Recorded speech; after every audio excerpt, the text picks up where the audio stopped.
menyampaikan Al-Quran dan The Problem of Evil. Al-Quran dan The Problem of Evil. The Problem of Evil sendiri salah satu bahasan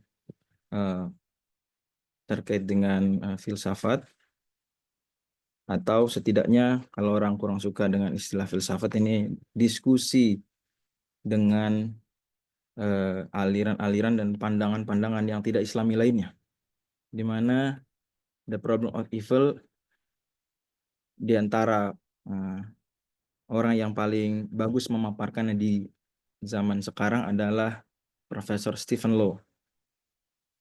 Beliau bahkan membuat paper serius yang yang bisa meringkas kita beragam buku-buku dan tulisan-tulisan yang ditulis oleh para pengkritik adanya Tuhan, karena biasanya The Problem of Evil digunakan atau dimaksudkan untuk digunakan membantah teis, membantah orang-orang yang menetapkan adanya Tuhan, termasuk kaum muslimin, termasuk Ahlus Sunnah wal Jamaah tentu saja. Nanti kita akan dudukkan apa benar bahwasanya The Problem of Evil itu bisa menegasikan adanya Tuhan. Nanti kita akan diskusikan. Beliau menyatakan begini, bahwa The Problem of Evil bisa dibagi jadi dua. Tapi sebelum kita ke dua bentuk tersebut, kita fokus aja dulu pada bentuk yang pertama, karena itu titik awalnya. Ya. Titik awalnya adalah begini. Ada dua premis. Premis pertama, there exists an omnipotent, omniscient, and maximally good God. Ada Tuhan yang maha mampu segala-galanya. Al-Qadir atau Al-Qadir. Punya sifat kudroh, kalau bahasanya Ahlussunnah wal Jamaah, punya nama Al-Qadir dan punya sifat Al-Qudroh. Kemudian omniscient, ya, maha mengetahui, Al-Alim, punya sifat ilm. And maximally good God, dan Tuhan yang sangat baik. Ya, kadang-kadang disilahkan juga ini dengan omnibenevolent, Tuhan yang sangat pengasih. Punya nama berarti kalau dalam pandangan orang Islam Ar-Rahman Ar-Rahim, dan dalam pandangan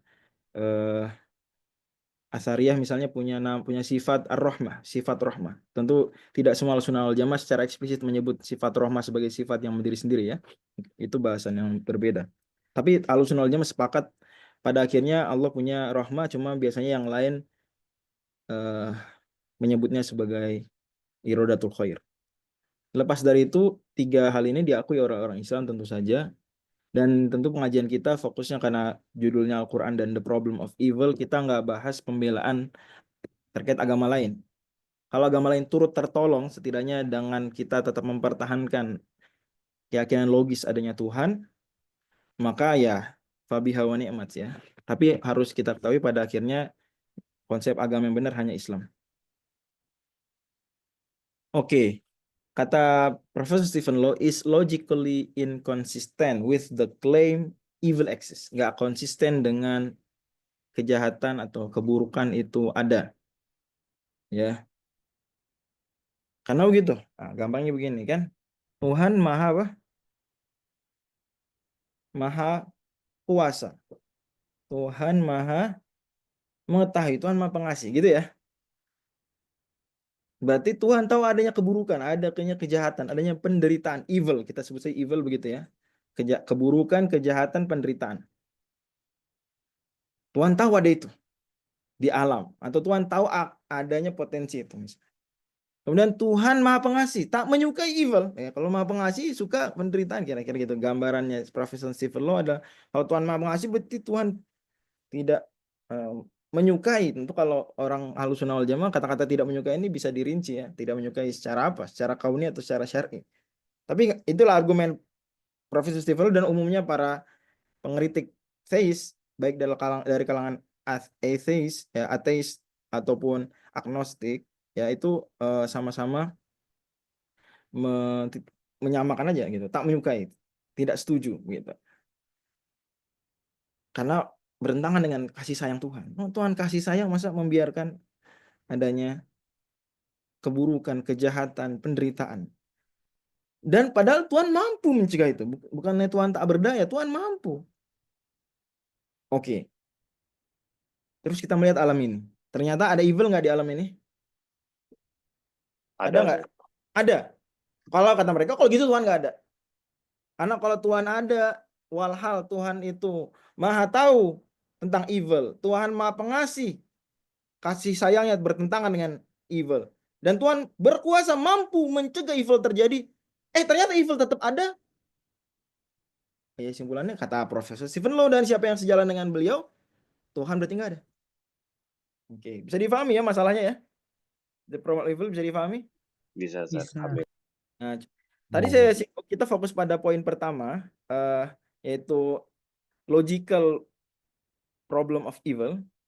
Walaupun sebenarnya ada juga yang beliau sebutkan dengan the evidential problem of evil, the second problem, yaitu dia logis, adanya evil logis, dan adanya Tuhan yang Al-Alim, Al-Rahim, dan atau Ar-Rahman dan Al-Qadir itu logis, tidak illogical. Tapi kata beliau begini, cuma jadi nggak relevan. Jadi ya logis, cuma jadi dipertanyakan.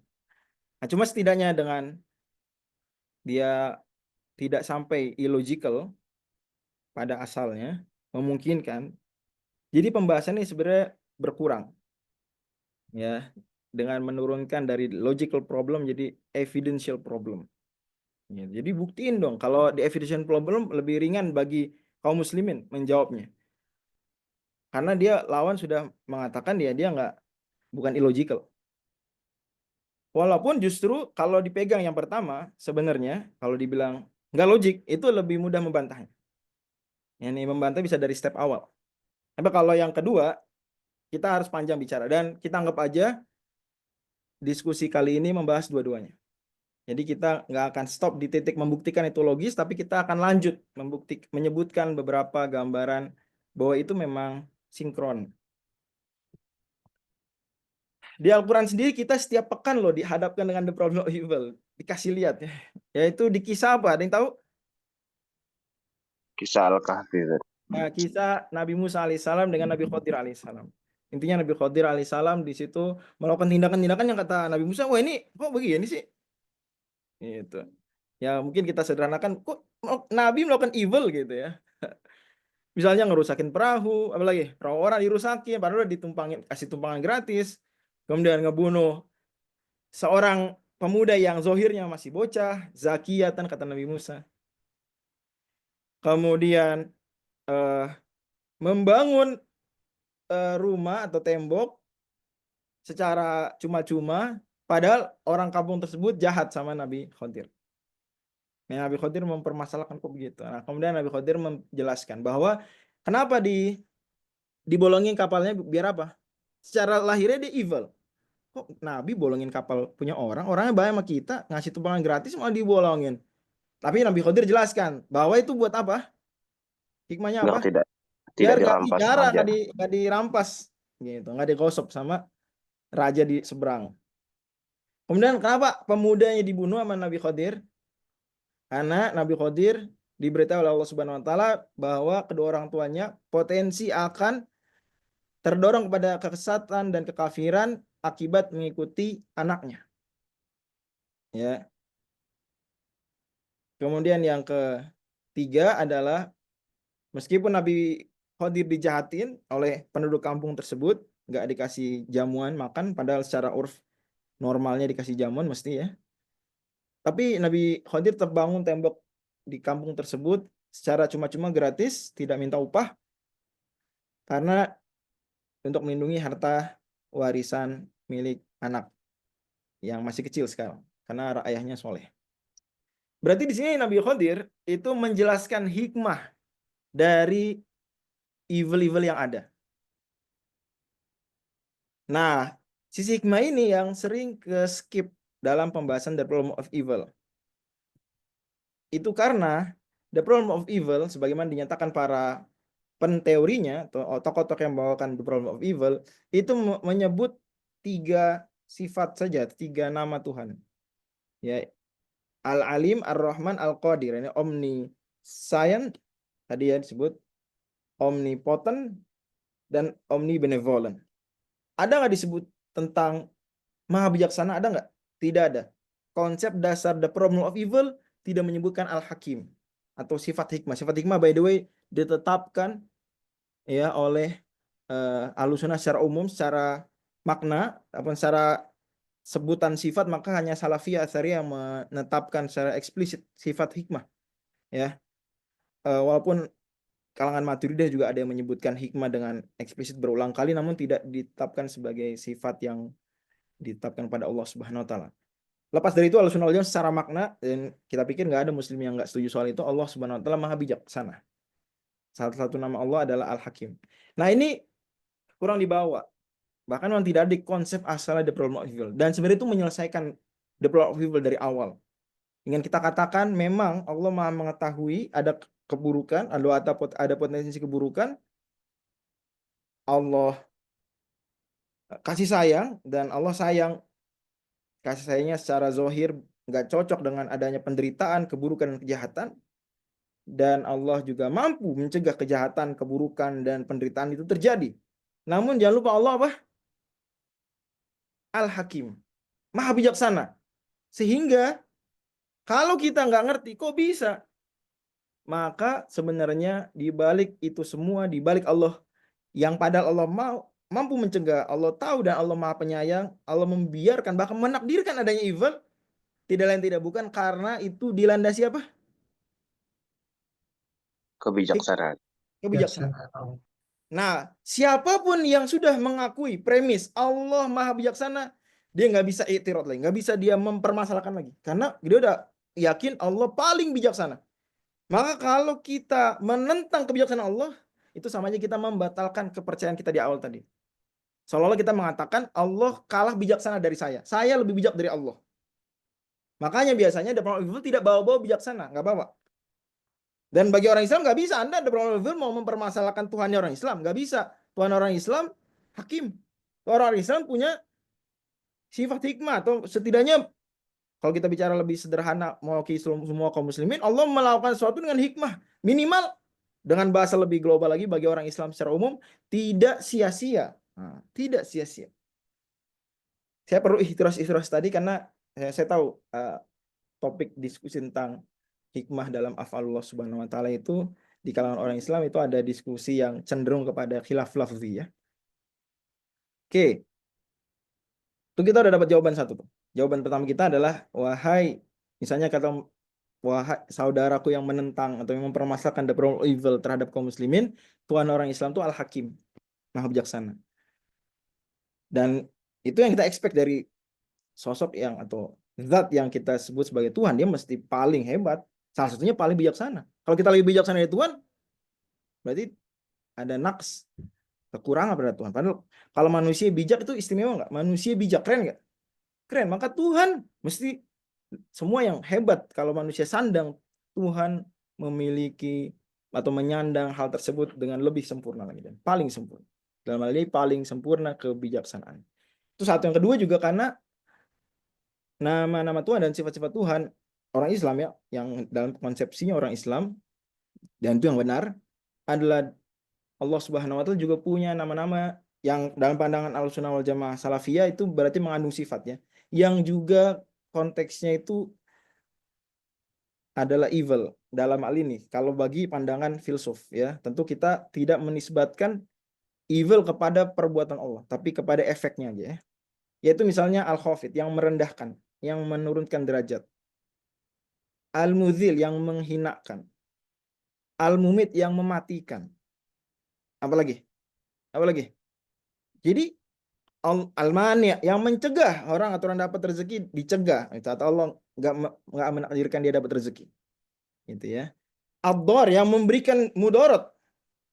Jadi bagi orang Islam Tuhan nggak butuh dualisme. Dualisme itu keyakinan sebagian agama bilang ada Tuhan kebaikan, ada Tuhan keburukan. Kalau orang Islam nggak.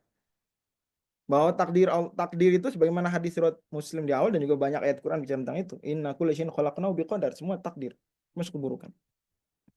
Dan itu memang yang harus kita yakini dari awal. Jadi ada sebagian argumen yang bilang begini, oh nggak ada evil, nggak ada di alam. Jangan begitu. Itu bukan jawabannya Quran. Ya, jawabannya Al-Quran adalah evil itu ada. Dan apa yang disebut evil itu Allah Subhanahu wa taala sebut itu adalah dari takdirnya. Misalnya firman Allah di surah Al-Anbiya, wa nabluukum apa? Bisyarri wal khairi fitnatan. Kami uji kalian dengan syar dan dengan khair. Dengan syar dan dengan apa? Dengan khair. Jadi syar ada nggak? Ada, eksis. Nah, tapi di sini jangan lupa nih. Sebagai apa itu? Syar itu ada. Sebagai apa? Jangan lupa juga ini. Sebagai apa? Ujian. Fitnah, sebagai ujian. Itu tolong dicamkan baik-baik. Nanti kita ke situ lagi. Juga misalnya Allah Subhanahu wa taala berfirman, "Walau yu'ajilullahu lin-nasi syarra." Jadi Allah juga menakdirkan syar.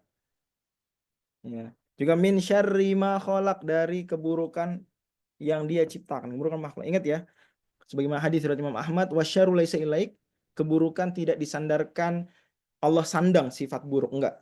Tapi Allah punya nama-nama dan sifat tadi, ad-dar, al-mumit, al apa lagi? Ya, al-khafid, al-mudhil, yang dia efeknya dirasakan sebagai syar. Artinya orang Islam yakin ada syar di alam ini. Dan syarnya tersebut efek dari perbuatan Allah yang selalu bijaksana. Perbuatan Allah selalu bijak. Efeknya kita rasakan kadang syar, kadang khair. Gitu ya. Dan memang syar dan khair dalam banyak kasus, saya tidak bilang semua kasus. Dalam banyak kasus itu bagai uang koin kanan kiri atau gambar dan angka gitu ya.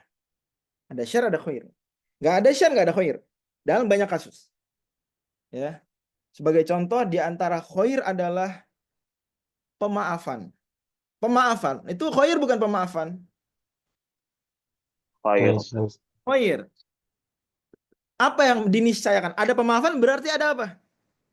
Ada kesalahan dosa. Ada kesalahan. Which is evil dalam hal ini. Disebut evil dalam pembahasan kita kali ini. Ada sabar, itu khair bukan sabar. Sabar. Kesabaran. Khair bukan? Khair. Oh iya. Meniscayakan adanya apa? Ujian.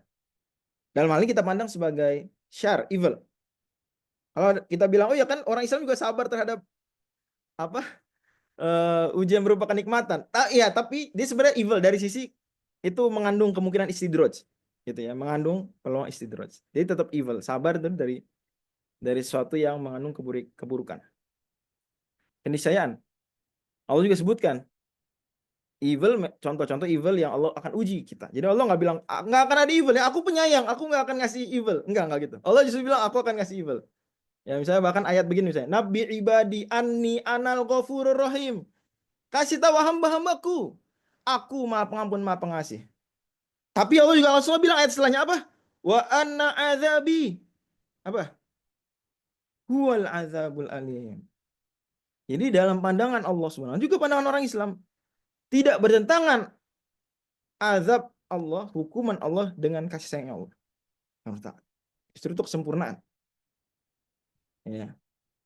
Nah, kita sekarang mulai ke beberapa jawaban sekaligus bantahan. Problem evil itu bisa dijawab dengan jawaban begini. Gimana? Biasanya membawa syubhat ini kan orang yang nggak menetapkan Tuhan. Ya, ateis atau orang agnostik. Kita bilang ateis dulu lah, ya. Seorang ateis, gimana dia bisa membedakan evil dan no evil? Sama lah, agnostik juga sama. Karena sama-sama nggak menetapkan adanya Tuhan. Yang satu cuma bilangnya tegas nggak ada, satu bilang nggak tahu, tapi nggak menetapkan. Gimana cara bedakan evil dan non evil? Pertanyaan. Nah ini masuk ke pembahasan sebenarnya nanti kita bisa buat pengajian khusus sendiri, yaitu objektif moral. Bahwa pada akhirnya manusia ketika tidak menetapkan adanya Tuhan, nggak bisa menyatakan ini baik ini buruk. Karena pada akhirnya alam semesta ini tanpa Tuhan hanyalah apa? Materi dan energi. Ya, alam tanpa Tuhan adalah apa? Materi dan energi. Materi dan energi saja. Materi dan energi memiliki meaning nggak? Bahwa oh, ini baik, buruk, indah, jelek. Enggak. Karena pada akhirnya dalam pandangan naturalis, ateis yang naturalis yang bilang ya alam begini aja. Atau minimal nggak ada Tuhan lah ya. Tuhan nggak ada. Ya berarti apa yang terjadi pada alam? Kita pengajian ini berarti apa yang kita mengaji ini bukan takdir Tuhan. Berarti apa dong kalau gitu? Kalau nggak ada Tuhan? Kebetulan aja. Materi seperti Kebetulan ini materi-materi dalam diri saya dan energi-energi yang ada di alam ini menggerakkan saya, kemudian bikin ada pengajian, saya ngomong, yang lain dengerin, yang lain hadir. Itu cuma kebetulan doang. Sesuatu yang kebetulan bisa nggak dinilai bagus, buruk? Tidak. Nggak bisa, kebetulan. Apa bedanya pengajian kita dengan gibah? Apa bedanya dalam pandangan yang nggak menetapkan adanya Tuhan? Apa bedanya? Sama aja. Sama-sama apa? sama-sama Sama-sama kebetulan. Jangan. Sama-sama sebuah kecelakaan aja ya. Bedanya ini pengajian, kecelakaannya ya. So proses acak aja siu gitu. Ano gibah gitu. Menikah, mohon maaf, malam pertama pernikahan syar'i dengan, mohon maaf ya, staycation yang ada zinanya. Apa bedanya? Dalam pandangan yang nggak menetapkan adanya Tuhan. Pokoknya alam terjadi. Iya sama-sama apa? kejadian Acak saja, random ya, kali ini nikah dulu, kali itu nggak nikah, gitu aja. Acak, nggak bisa. Kamu salah karena kamu nggak nikah dulu. Saya nggak salah, orang terjadi kebetulan aja begitu. Di luar kehendak saya. Acak aja, berarti begitu. Makanya diakui para filsuf-filsuf yang menentang adanya Tuhan, atau minimal dia agnostik, tidak menetapkan Tuhan, misalnya Carl Sagan, dia bilang alam semesta kalau gitu meaningless. Meaningless. Nggak ada buruk dan baik, nggak ada. Kalau gitu berarti untuk mempermasalahkan the problem of evil harus menetapkan dulu adanya apa? Tuhan. Adanya evil. Dan untuk bilang adanya evil mesti berarti menetapkan adanya Tuhan dulu. Tuhan. Makanya biasanya bisa kita balik dari awal. Ini sebagian orang ada yang bilang, oh, bantah dulu dong, jangan kenapa dibalikin. Enggak gitu. Dalam debat kita bisa, nggak perlu menjawab, cukup balikin aja. Ketika memang pertanyaannya mengandung fallacy, atau pertanyaan mengandung sebuah cacat, kekeliruan dalam penyusunan. Anda kan nggak percaya Tuhan, kok bisa bilang evil exist? Kalau memang Anda bisa melihat ini evil, Anda punya patokan apa bahwa itu evil? Manusia tuh untuk bilang satu-satu itu buruk, itu mesti punya patokan. Nah ini kajian filsafat di bahasan ilmu etika. Kalau dalam Islam namanya ilmu akhlak, tazkiyatun nufus atau yang sejenis. Kalau dia bisa bilang ini evil, dia mesti punya standar. Oke. Kalau dia bilang, oh enggak, saya ateis, kata dia. Dan menurut saya nggak tahu ini evil atau bukan, tapi ya saya mempermasalahkan evil yang evil menurut Anda, wahai para ateis, wahai Muslim. Kalau dia menjawab begini, berarti sama saja dia mengakui dulu Tuhan tuh ada. Kalau gitu berarti soalannya bukan Tuhan nggak, gara-gara ada evil Tuhan nggak ada, nggak bisa. Berarti soalan dia cuma gua nggak ngerti aja, saya nggak ngerti aja. Gimana caranya nih Anda yang Muslim ini bilang evil ada dan Tuhannya Maha Pengasih, Maha Kuasa, Maha Mengetahui. That's it, itu doang. Anda bingung aja. Anda cuma menunggu jawaban kita aja, tapi Anda sudah ngakuin dulu satu step kalah, yaitu Tuhan masih ada. Kalau dibilang, oh enggak, saya punya standar. Apa standarnya? Standarnya nggak pakai standar Anda. Apa standar Anda berarti menyetujui dulu Anda benar dalam klaim Tuhan itu ada. Nggak mau. Kalau di poin 2, saya pakainya standar utilitarianism. Yang bisa aja orang tuh nggak beragama dan menganut standar ini. Itu bahwasanya yang baik adalah yang memberikan greater good. Ya, kebaikan terbanyak, terbesar. Jadi, manakala ada dua pilihan, yang mana yang baik adalah yang memberikan kebaikan terbesar dan terluas. Meskipun mungkin merugikan bagi sebagian. Saya bilang, satu, utilitarianism ini, ya, itu kata para filsuf sendiri memiliki kekurangan karena mesti bersandar ujung-ujungnya pada penilaian yang namanya deontologism dan juga etika virtus. Gampangnya adalah dia mesti berujung kepada standar moral lain yang dimiliki orang untuk menentukan mana yang lebih banyak dan lebih besar. Kan utilitarianism artinya untuk bilang ini baik, itu kita lihat mana yang menghasilkan kebaikan terbanyak. Muncul pertanyaan, Mana yang baiknya lebih banyak? Butuh standar lain kan? Dan itu akan berhenti pada titik mestilah sedunia itu punya standar moral yang satu. Mesti. Itu disebut objektif moral. Dan nggak mungkin tanpa menetapkan adanya Tuhan, manusia sedunia sepanjang sejarah punya standar moral yang sama. Standar moral yang satu, saya beri contoh. Saya pikir semua orang, dan kita sepakat juga, semua orang di dunia akan sepakat bahwa kalau ada anak kecil, umur 3 tahun, sama bapaknya ditodong pistol, ditembak padahal nggak salah apa-apa, itu evil bukan tuh? Buruk nggak tuh? Sepakat Buruk, evil Ustaz. Kalau ada orang bilang itu baik-baik, kita nggak membayangkan ada orang, nggak logis. Nah itu siapa yang, kok bisa kita sepakat? Gimana cara sepakat? Apa pernah rapat bareng apa gimana? Enggak. Nggak bisa. Itu meniscayakan adanya Tuhan yang sama menciptakan kita semua. Dan di antara basic penciptaannya adalah kita punya standar moral yang tunggal. Makanya Nabi SAW diutus diutami makarimal akhlak untuk menyempurnakan akhlak sempurna. Karena kita udah punya satu basic moral yang sama secara objektif seluruh manusia. Tinggal disempurnakan. Nah, gitu ya. Ini nggak bisa bilang utilitarian, nggak bisa. Utilitarian itu bergantung pada standar moral yang ujung-ujungnya harus moral objektif. Nggak bisa. Terlebih nanti kita pegang nih, utilitarianism kita pegang. Kita pegang lagi, nanti akan kita bawa lagi di isu lain. Kalau dibilang, oke, jadi ngerti nggak nih poin yang barusan nih? Jadi nggak bisa orang ateis tuh bilang ada buruk, nggak bisa. Lebih nggak bisa lagi dia bilang ada baik, lebih susah lagi tuh. Makanya sebenarnya jangan lupa, the problem of evil itu bukan satunya problem.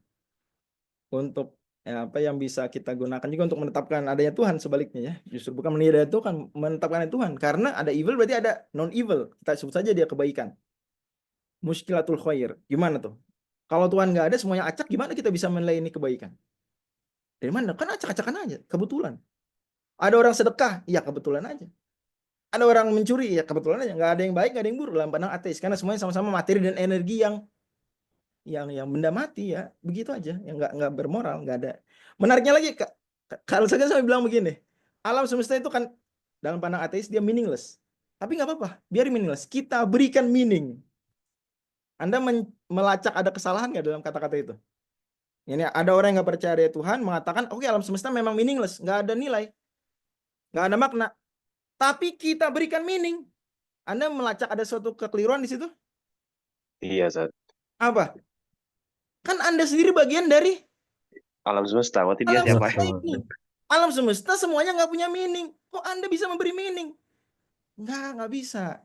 Ujung-ujungnya adalah biasanya standar-standar moral dan meaning-meaning, baik buruk, moral atau unmoral, versinya orang yang mengaku ateis ujung-ujungnya minjem dari agama, minjem dari tradisi yang tidak ateis. Pada akhirnya begitu. Ya karena wajar, dia kan tumbuh di tengah muslimin, tumbuh di tengah agama lain yang percaya dengan Tuhan, otomatis mempercayai ada moral.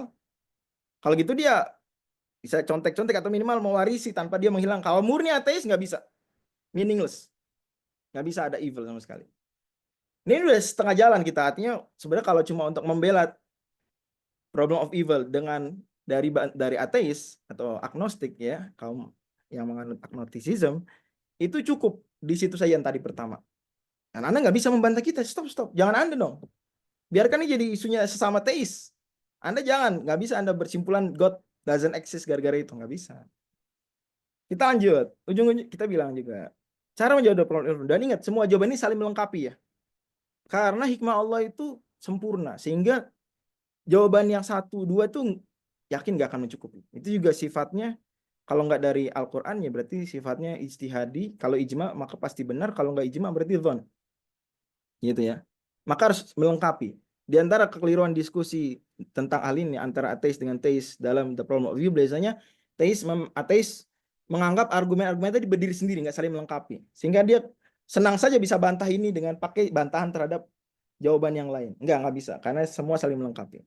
Jawaban yang kedua, dengan adanya evil, kita bisa menilai adanya kebaikan, ya nggak sih? Nah, tadi udah saya beri contoh, kalau tidak ada kesalahan, gimana pemaafan itu menjadi baik? Kalau tidak ada sakit, bagaimana mengobati orang lain itu mulia? Gitu ya. Biasanya nanti orang yang membantah Muslim atau kita sebutnya ateis atau non teis, kita bilang gitu ya. Non teis akan bilang begini, gimana dengan pemerkosaan bayi? Bayi diperkosa. Gimana dia bisa mengapresiasi kebaikan? Diperkosa sampai mati ya, by the way. Nah, kasusnya gitu, bayi 5 tahun diperkosa bapaknya sampai mati. Gimana dia bisa mengapresiasi kebaikan? Jawabannya adalah yang pertama, mengapresiasi kebaikan itu tidak harus evil-nya dirasakan oleh kita. Nggak harus. Jadi bisa aja evil-nya nggak menimpa kita. Sakitnya menimpa orang lain, menimpa teman kita. Tapi kita mengambil pelajaran dan mengapresiasi kebaikan dari evil yang menimpa teman kita. Bisa nggak begitu? Bisa nggak begitu? Bisa, Ustaz. Bisa. Nggak harus kita merasakan semua penderitaan sampai kita ambil pelajaran. Nggak harus. Harus gitu. Kita bisa. Bahkan kita ada Islam mengajari doa ya. Ya. Alhamdulilladzi afani mimma btalahu Allahu min ibadihi. Allah, segala puji bagi Allah ya, yang telah memberikan perlindungan pada saya dari yang Allah uji sebagian hambanya dengan hal tersebut. Jadi kita bisa bersyukur dengan evil yang menimpa orang lain. Orang lain sakit, kita alhamdulillah. Jadi nggak harus menimpa kita. So dalam kasus ada bayi umur 5 tahun diperkosa bapaknya sampai mati, itu sudah bisa diapresiasi kebaikan, ada hikmahnya, wisdomnya dengan tetangga-tetangga misalnya. Atau dengan si bapak kemudian menyadari kesalahannya, kemudian dia bertobat menjadi lebih baik. Atau negara dengan memberikan peraturan yang tegas, hukuman yang setimpal sehingga orang tidak lagi melakukan itu. Itu semua hikmah-hikmah. Plus ditambah dalam pandangan umat Islam, bayi yang seperti ini nanti di ujung akhirat gimana? Ya akhirat gimana? Langsung berikan Masuk surga. Bahkan dapat kompensasi dari penderitaan yang dia dapatkan. Dapat kompensasi. Gitu ya, sebagaimana kita baca dalam kitab Qalailuqian misalnya gitu. Au dzalamahu muslim. Ini non muslim saja dizolimi muslim, dapat kompensasi peringanan siksaan. Rojauna an yukhaffafa anhul adzab. Kalau kita muslim zolimin non muslim, kan nggak bisa dikompensasi dengan balasan surga. Non muslim nggak bisa masuk surga. Kompensasinya adalah diringankan siksaan. Jadi siapapun dizolimi dapat kompensasi. Ya. Di antara kompensasinya misalnya peningkatan derajat surga kalau dia bisa masuk surga, atau peringanan siksaan di neraka kalau dia nggak bisa masuk surga. Bisa difahami nih? Oke. Yang kedua, dia akan bilang, gimana dengan penderitaan hewan? Nah, ini jawabannya mirip seperti yang tadi, bahwasanya kita untuk bisa mengapresiasi kebaikan akibat ada evil tidak harus kita sendiri yang merasakan. Tidak harus. Dengan ada hewan yang menderita kalau bisa disembelih dengan cara kasar, kita mengambil pelajaran. Yaitu misalnya apa? Hadis Nabi SAW, kita menyembelih dengan pisau yang sangat tajam, tidak diperlihatkan ketika mengasah di depan si hewan. Itu kita dapat hikmahnya. Yang itu hikmah kita dapat, kita apresiasi kebaikan tersebut karena ada penderitaan hewan yang disembelih dengan cara tidak benar misalnya. Atau bahkan kita perkirakan saja hewan akan menderita kalau kita tidak islami cara menyembelihnya. Itu udah hikmah tuh, udah wisdom. Dan pada akhirnya Muslim ketika menyebutkan hikmah itu hikmah yang parsial. Artinya lebih lengkapnya lagi Allah yang lebih tahu. Atau mungkin kita nanti akan tahu. Jangan sampai juga kita gara-gara nggak tahu hikmah kemudian kita menafikan hikmah. Nanti kita bahas soal fallacy tersebut. Lanjutnya lagi, mungkin ada pertanyaan. Bagaimana kalau sebelum manusia ada? Kita bilang dalam pandangan orang Islam tidak ada penegasan bahwasanya tidak ada mukallaf di planet ini sebelum manusia. Enggak ada. Justru yang ada dalil Quran menunjukkan atau memberi isyarat kuat. Hadis memperjelas bahwa sebelum manusia siapa yang mukallaf di planet bumi? Siapa lebih dulu? Jin. Para jin. Kalau ateisme saya nggak percaya jin. Ya, entar dulu. Anda kan menjelekkan orang Islam. Dalam pandangan Islam jin ada, surga ada. Kalau mau Anda jangan jelekin, jangan bantah orang Islam, bantah yang lain yang nggak percaya jin. Jangan gitu. Kalau Anda mau bantah orang Islam, terima dulu orang Islam punya konsep ada jin, konsep ada surga dan neraka. Gitu. 3 juga adalah bahwa hadis riwayat Muslim misalnya, dan juga akhir surat An-Naba sebagai sumber isyaratnya, juga awal surat At-Takwir, wa idzal wuhusyu husyirat, itu menunjukkan bahwa nanti di akhirat pun ada pemberian kompensasi bagi hewan-hewan. Hewan yang dizolimi sesama hewan akan ada yuktasu, dikisos. Hewan yang dizolimi manusia, nanti manusianya juga dibalas. Begitu juga berarti sama halnya dengan kasus-kasus kezoliman manusia lainnya, manakala hewan menderita, hewan juga akan mendapatkan kompensasi. Dan Quran, meskipun para penafsir menyatakan kuni turoba, jadilah tanah, tapi tidak menafikan adanya kompensasi berupa pemberian reward atau sejenisnya bagi hewan yang memang dia menderita. Tanpa adanya jin dan manusia misalnya. Dan tanpa ada kezaliman dari sesama hewan. Ini menderita karena misalnya karena kebakaran hutan. Lagi pula, kalau sang ateis atau sang non-teis itu pegang prinsip moral tadi apa? Prinsip etika utilitarianism, yaitu yang baik adalah yang memberikan kebaikan lebih banyak meskipun ada yang rugi. Maka kenapa enggak dibahas juga kasus ini? Bukankah setelah kebakaran hutan termasuk rusa atau kambing yang terbakar di dalam hutan tersebut, apa yang terjadi setelah itu? Apa yang terjadi di tanah bekas kebakaran hutan setelah itu? Jawab, apa yang terjadi? Subur, Ustaz. Oh, kesuburan yang luar biasa. Subur. Coba kalau dari sudut pandang utilitarianism, itu greater good nggak? Hah, greater good nggak? Iya, Ustaz. Lebih Kehidupan lebih banyak itu. banyak lagi, mau. Oh, greater good. Gitu ya.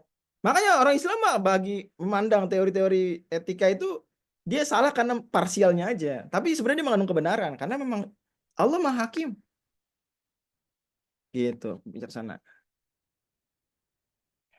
Oke. Jawaban ketiga. Dan ini tolong fokus. The problem of evil itu bisa dijawab dengan begini. Evil mesti ada. Dari di dalam di diri atau di dunia yang manusia diuji. Dan manusia diuji tentu diberi kehendak bebas. Minimal kalau kita diskusi apa maksud kehendak bebas ini, kita bilang aja dalam pandangan orang Islam ya. Umi al-sunnah wal jamaah ya, dia punya pilihan. Dia punya kemampuan gitu ya. Dia tidak dipaksa dan perbuatan dicipta Tuhan, kan gitu ya. Sederhana gitu. Kita sebut sini istilahnya kehendak aja lah. Bebas di sini difahami secara Islami. Karena kalau manusia, kalau di alam ini nggak boleh ada evil, manusia bisa nggak melakukan evil? Berarti Tuhan nggak mau ada evil di dunia ini. Karena Tuhan Maha Pengasih dan Maha kuasa dan Maha tahu. Nggak boleh ada evil. Manusia berarti punya kehendak bebas nggak kalau gitu? Tidak Punya? punya. Nggak punya. Karena mau mencuri, nggak bisa. Mencuri nggak bisa di alam ini. Pada alam ujian padahal. Ini alam ujian, kok nggak bisa mencuri sih? Kan kalau dia mencuri, gagal ujian, salah ngerjain soal. Ibarat Anda kita ujian, tapi nggak boleh salah jawaban. Maksudnya nggak bisa, mau salah, saya mau salah. Nggak bisa. Padahal ujian, gimana sih? Ini ujian apa bukan? Masa jawaban saya harus selalu benar? Saya mau jawab salah nggak bisa. Nggak gerak nih. Mau jawabnya nggak gerak. Kesini baru gerak kalau jawab benar. Saya jawabannya A, B, C, D. Yang benar A. Saya mau jawab C. Saya tahu A benar, cuma saya mau salah aja. Nggak bisa, harus A. Bukan ujian itu. Nah, gitu ya. Nah, mungkin dijawab sama non-teis, tapi evil kan ada yang nggak disebabkan kehendak manusia. Gunung meletus, tsunami, penyakit pandemi atau COVID-19 misalnya. Jawabannya seperti yang tadi. Anda rata-rata memang orang kalau nggak percaya standar moral agama itu akan pakai standar moral utilitarianism yang tadi tuh. Bahwa yang baik adalah yang memberikan maslahat terbesar, kebaikan terbesar. Meskipun ada yang rugi. Ya sama, gunung meletus, tsunami, dia ada greater good-nya setelah itu. Misalnya kesuburan tanah, misalnya manusia gara-gara ada virus jadi lebih menjaga kebersihan gitu ya. Ada yang kementerian-kementerian semua negara mendapatkan proyek dalam tanda kutip dengan adanya obat, pengobatan, dokter-dokter jadi makin dihargai jasanya, kan begitu. Manusia lebih menghargai kesehatan.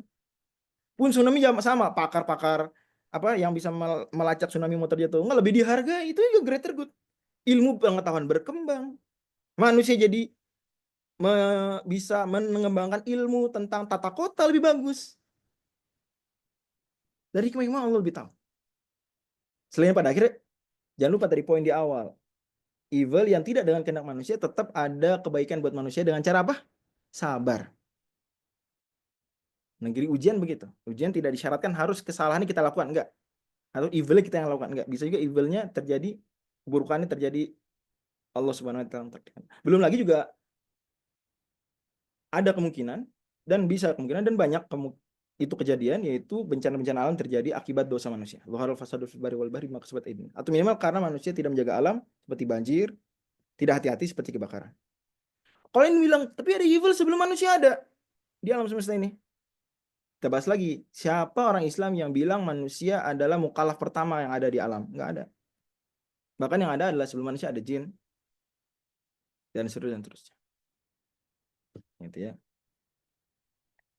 Kemudian pada akhirnya, andai evilnya nggak merugikan manusia, nggak merugikan jin, nggak merugikan siapa-siapa, itu cukup menjadi bukti bahwa alam ini ciptaan. Nah, karena kalau alam mesti nggak ada evil, Anda mau alam yang sempurna, berarti Tuhan dong, ya nggak? Ya nggak? Alam yang tidak mengandung evil sama sekali, itu bukan alam. Itu namanya apa?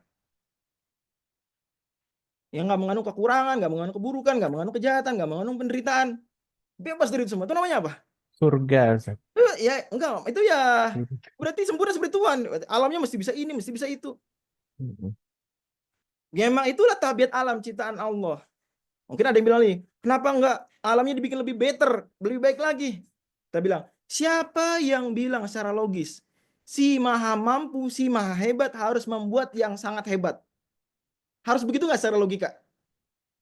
Si paling hebat harus membuat yang sangat hebat, harus nggak? Nggak harus. Apakah turun kehebatan seseorang gara-gara dia membuat sesuatu yang sederhana untuk anaknya?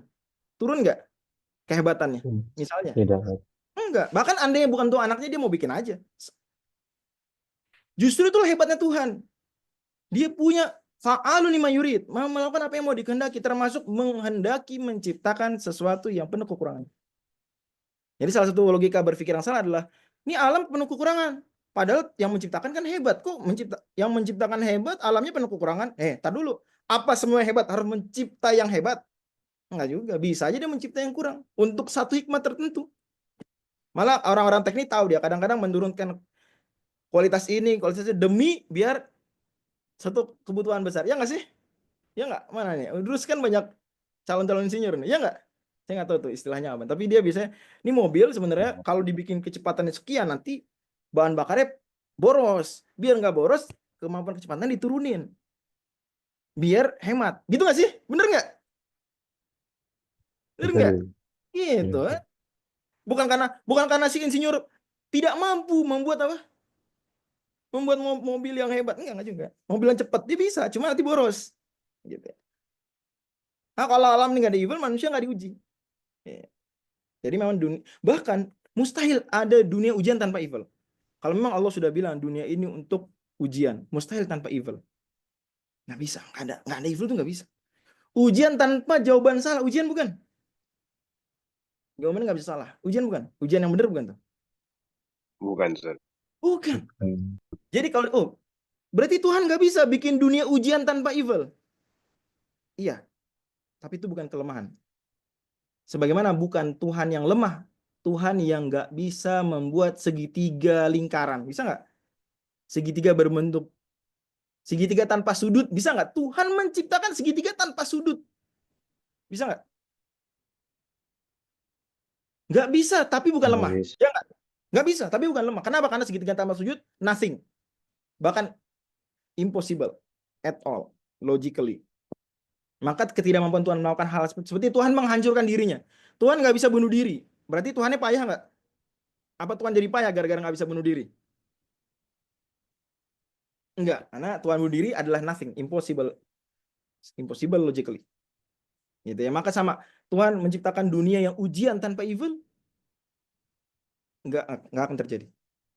Dan nggak bisanya bukan karena payah. Bahkan kita dalam dunia nyata aja itu ada ketidakbisaan yang hebat. Misalnya ada kiper nggak bisa kejebolan. Ini kiper nih, nggak bisa kejebolan. Nggak bisa, tapi hebat nggak justru? Hah? Iya, Ustaz. Hebat. Gitu. Ini mahasiswa, nggak bisa dapat nilai B, selalu A+. Nggak bisa dapat nilai A aja. Payah nggak berarti? Makin aneh. Gitu ya. Oh, mohon maaf, saya nggak sadar, udah lewat 4 menit. Jadi evil tadi cuma menunjukkan memang itu, dan nggak bisa pilihan manusia diberi pilihan tapi nggak bisa melakukan perbuatan jahat, nggak, justru dia diberikan wahadainahun najdain, manusia diuji laqad khalaqnal insana fi kabad. Ya.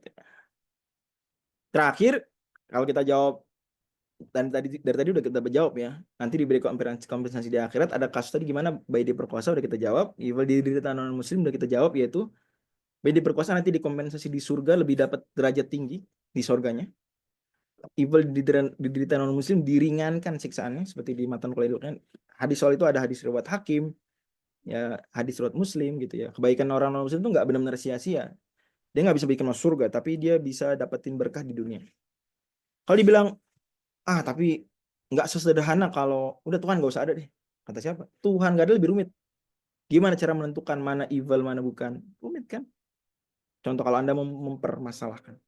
Terus gimana menjelaskan alam semesta ini yang tidak ada mulanya? Gimana? Lebih rumit kalau nggak ada pencipta. Padahal alam semesta ini menuju kepada kekacauan, entropi. Alam semesta ini nyata-nyata jelas. Kita saksikan materi dan energinya hadis, kontingent. Kita saksikan. Diri kita termasuk alam semesta. Kita berada di dalam alam semesta. Kalau alam semestanya kodim, kita yang hadis di dalam kodim. Gimana jelasinnya? Jawab gimana jelasinnya? Rumit. Tidak menetapkan Tuhan memberikan pertanyaan jauh lebih rumit daripada kalau ada Tuhan. Gimana cara menentukan moral, objektif moral? Jadi nggak sederhana. Memang sekilas kayak gampang. Udah Tuhan nggak usah ada. Enggak, justru kalau Tuhan nggak ada makin rumit pertanyaannya. Demikian Allah misal. Lagi juga pada akhirnya biasanya argumen itu bermula dari ketidaktahuan. Kita nggak tahu hikmah. Nah, itulah fallacy-nya. Argumentum ad ignorantiam. Yang Allah sebutkan di Al-Quran. Ya'lamuna dhahiran minal hayatid dunya wa ma la ya'lamun. Ini jawaban-jawaban sudah tersirat ya. Orang gila nanti di akhirat dapat kompensasi. Gitu ya. Dan sesuai kemampuan, termasuk itu sesuai kemampuan dia. Jadi gila misalnya, berarti udah setelah itu nggak dibebani lagi. Pembebanan cukup sampai sebelum dia gila. Setelah dia gila udah dia nggak dianggap berdosa, nanti di akhirat diberi kompensasi. Lebih tinggi derajat surganya. Kalau zaman rezeki ya ada jawab orang kelaparan karena memang rezekinya sebatas itu. Dan kalau dia sabar, nanti orang dapat kompensasi, dan kalau ada yang dizolimin dihukum. Allah menciptakan suatu sia-sia, bagaimana penciptaan hewan sudah kita jawab ya. Dan pada akhirnya ini ayat bagus banget. Wa ma khalaqnas samaa wal arda wa ma bainahuma batila dzalika dhannul ladzina kafaru failul ladzina kafaru minar am najal ladzina amanu wa sholihati kal mufsidina fil ard am najal muttaqina kal fujjar. Baru Allah bilang kitabun anzalnahu ilaika mubarakun liyadabbaru ayatih. Mudah-mudahan kita termasuk yang mentadaburi. Pada panitia cukup. Terima kasih banyak. Sisa waktunya sampai pukul 6 saya persilakan untuk diskusi. Jazakumullah khairan Ustaz, penyampaian materinya. Untuk pertanyaan mungkin kita batasi ya untuk 3 orang penanya ya. Mungkin yang angkat tangan dulu tadi Muhammad Hafiz Robani ya. Silakan Fadol. Hadir Ustaz. Izin Ustaz bertanya. Tadi ada ulterior, saya agak sulit menyebutkannya. Itu kan tadi kalau nggak salah beliau Ustaz menjelaskan mencari greatest from the greater ya kalau nggak salah. Mohon maaf nanti dikoreksi. Lah dia kaum seperti ini itu menentukan greatest-nya itu sendiri pakai standar apa ya Ustaz? Terima kasih Ustaz. Ya, nah itu dia makanya nggak bisa utilitarianism itu sama sekali tanpa menetapkan Tuhan tuh nggak bisa. Dan diakui oleh Richard Dawkins dalam buku The God Delusion. Richard Dawkins ini salah satu tokoh besar New Atheism ya. Saya pikir buku The God Delusion mesti dibaca siapapun yang mau coba bantah teis ya. Tapi ternyata diakui di buku itu sendiri bahwa kalau udah bicara benar salah, baik buruk, nggak bisa tanpa agama, nggak bisa tanpa menetapkan ada Tuhan, kira-kira gambaran gitu. Demikian. Tapi maka tadi utilitarianism punya kekurangan, dia mesti bergantung pada etika deontologism dan juga etika virtus. Demikian. Ya, silakan yang lain. Baik, yang kedua mungkin Ukti Yulia Deliana ya untuk Ya. tanya langsung. Silakan. Mohon maaf lahir dan batin Ustadz, saya izin bertanya. Kalau gila itu gimana itunya? Apa namanya penetapan gilanya gitu? Apakah skizofrenia juga gila gitu, Ustadz? Ya. Masalah skizofrenia itu gila atau enggak itu pembahasan psikologi ya, atau mungkin ilmu kesehatan. Saya nggak tahu itu gila atau enggak. Tapi intinya penyakit apapun yang diderita manusia, bahkan termasuk kalau dia gila, itu bagian dari ujian yang nanti ada kompensasinya, gitu di akhirat. Demikian. Apalagi kalau dia misalnya sabar. Kalau gila kan dia nggak bisa sabar atau nggak sabar, dia udah goir mukalaf, jadi langsung dapat kompensasi. Kayaknya bahkan orang gila itu sama yang orang gila itu langsung auto surga menurut hampir semua muslim, ya enak dia malah gitu. Adapun kalau sakit yang nggak sampai gila, maka dia ketika dia sabar dia diberi kompensasi. Dan inilah makanya orang Islam dia nggak pernah punya niatan, harusnya nggak punya niatan untuk bunuh diri, karena sesusah apapun di dunia ini itu sementara, dia akan dapatkan balasan kesabarannya di akhirat, gitu. Dan itu tetap membuat kita beramal baik di dunia. Jadi nggak dibilang, oh akhirat menipu kita, sekadar opium saja. Sehingga manusia lupa masalah. Kata siapa? Umat Islam justru peduli masalah-masalah bangsa. Karena kalau membiarkan kemungkaran, membiarkan penderitaan, orang muslim bisa zalim, dosa. Membiarkan tetangga kelaparan, dosa nggak? Kita makan kenyang, tetangga kita kelaparan, dosa nggak? Dosa. Jadi nggak dibilang, akan Anda lapar ya nanti di akhirat dapat apa? Dapat kompensasi dari Tuhan lah. Enggak, Anda dosa dulu. Jadi mempercayai akhirat justru menggerakkan amal soleh, membuat takut dari dosa gitu. Termasuk juga membuat kita jadi makin tegar, kuat, makin punya optimisme terus meskipun kita punya banyak masalah, termasuk masalah kesehatan. Mudah-mudahan Allah jaga kesehatan kita, beri taufik kita. Demikian ya. Oke, selanjutnya mungkin dari pertanyaan Dullah ya. Bismillah, izin bertanya Ustaz, bagaimana kaum terdahulu di mana ajaran ketuhanan belum tersampaikan kepada mereka masih dapat eksis hingga sekarang, bila mana moral basis yang tidak niscaya. Bagaimana bila ajaran ketuhanan belum tersampaikan kepada mereka masih dapat eksis hingga sekarang? Ini ada yang bisa bertanya. Saya merasa ada kata yang hilang ya. Cuma taruh di mana enaknya gitu. Mungkin bisa diperjelas oleh Saudara Abdullah ya. Yang saya pahami begini. Kalau memang moral basis itu tidak niscaya, itu dan kita nggak bisa, kita menolak itu. Untuk bicara moral mesti ada moral basis. Itulah objektif moral, nggak bisa. Ya, mesti ada bandingan awalnya. Ya, Aristoteles sendiri bilang nggak bisa kita berpikir tanpa ujung. Ini benar karena sebelumnya benar dan nggak ada ujung. Mesti ada satu yang kita udah yakini duluan sejak awal, gitu ya. Mesti ada pengetahuan a priori, termasuk moral a priori boleh kita sebut begitu. Jadi nggak bisa. Siap. Dan pada akhirnya manusia semuanya itu andai pun dia nggak pernah dengar kenabian, nggak pernah dengar ajaran Tuhan, itu Allah menciptakan pada dirinya ilham. Fa'alhamaha fujurha wa taqwaha. Itu yang tadi saya sebut ayatnya. Wa nafsi wa masawaha fa'alhamaha fujurha wa taqwaha. Demikian Allah. Pertanyaan dari Saudara Gesang, mau tanya lisan atau tanya tulisan? Sudah ditanyakan di tulisan. Tapi saya untuk kalau mau tanya langsung kita ini terakhir ya pertanyaan dari ya. Jazakumullah khairan Ustaz. Seperti yang kita tahu Ustaz ya. Kan di Al-Quran itu kan udah ada kullu nafs, apa namanya, la yukallifullahu nafsan illa wus'aha. Nah, sementara tuh banyak ujian-ujian tuh yang apa namanya, yang di luar kemampuan kita, banyak yang politikus yang akhirnya jadi gila gitu kan, atau mungkin yang benar-benar yang ujian yang benar-benar meaningless gitu, saat penyakit yang dari bawaan dari lahir gitu, yang padanya tuh dia tuh orang tersebut tuh tidak bisa merasakan hikmah dari ujian tersebut gitu, saat itu bagaimana ya? Baik. Saudara Gesang hadir dari awal apa enggak? Ya, Saudara Gesang hadir dari awal? Iya. Oh, Kiai sebenarnya hadir, kita jawab hadir. tadi beberapa kali. Jadi gini, kalau ada misalnya orang sakit dari lahir, gimana dia mendapatkan hikmahnya? Sakit jiwa dari lahir. Hikmah itu nggak harus dirasakan di dunia ya. Kesadaran akan hikmah itu nggak harus dirasakan dia, si yang kok menderita. Tapi sudah cukup hikmahnya dirasakan dan disadari oleh manusia-manusia yang lain. Misalnya manusia karena dia sakit seperti itu, manusia kemudian membantu dia, menolong dia. Nah, adapun dia, maka termasuk hikmah buat dia adalah nanti dia di akhirat dapat banyak kompensasi gitu. Bisa difahami, Saudara Gesang, untuk orang yang sejak lahir begitu.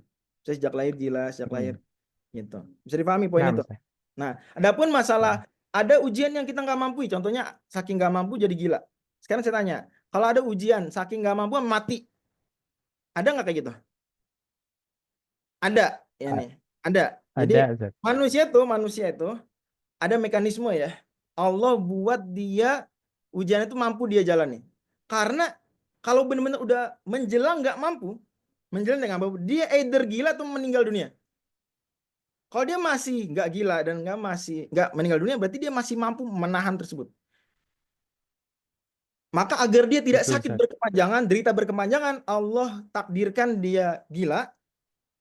Merasakan sakit nggak orang gila? Maksudnya dia merasa sadar nggak dia sakit? Enggak kan? Berarti Enggak. dia seperti kayak enak gitu dalam tanda kutip ya. Begitu orang meninggal dunia juga begitu sama.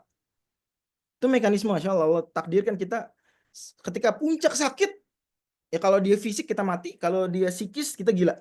Itu justru rahmat dari Allah Subhanahu Wa Taala. Bayangkan kalau ada orang-orang semuanya nggak ada yang bisa gila. Masalah separah apapun dia nggak gila-gila tuh. Jadi terus merasakan penderitaan itu lebih nggak dimampui daripada dia tiba-tiba langsung gila. Set. Itu dia kayak ada tenang gitu. Yang nggak tenang ya orang lain, ujian, tapi masih dimampui oleh orang lain. Kayak gitu. Demikian bisa difahami Saudara Gesang? Oh ya, nah, Ustaz. Kalau nggak bisa dipahami, saya pikir memang ini pertemuan kita singkat hanya menggambarkan hal-hal umum dan kunci-kuncinya. Saya terbuka banget, boleh. Saya pikir banyak yang bisa ditanya untuk tahu nomor WhatsApp saya, bisa nanti tanya. Saudara Gesang punya teman yang tahu nomor WhatsApp saya kira-kira? Atau tergabung nanti. satu grup dengan saya? Iya, Misalnya? Ustaz. Ada. Nanti bisa Tergabung. kita diskusi lanjut seandainya ada yang difahami. Tapi harapan saya sudah difahami oleh kawan-kawan sekalian. Mohon maaf kalau ada yang kurang berkenan. Dan mudah-mudahan ini semakin menambah keimanan kita pada Allah Subhanahu Wa Taala, menambah ketegaran kita, menambah semangat kita untuk membantu orang lain. Termasuk puasa ini kita merasakan sedikit evil ya, kelaparan. Untuk apa?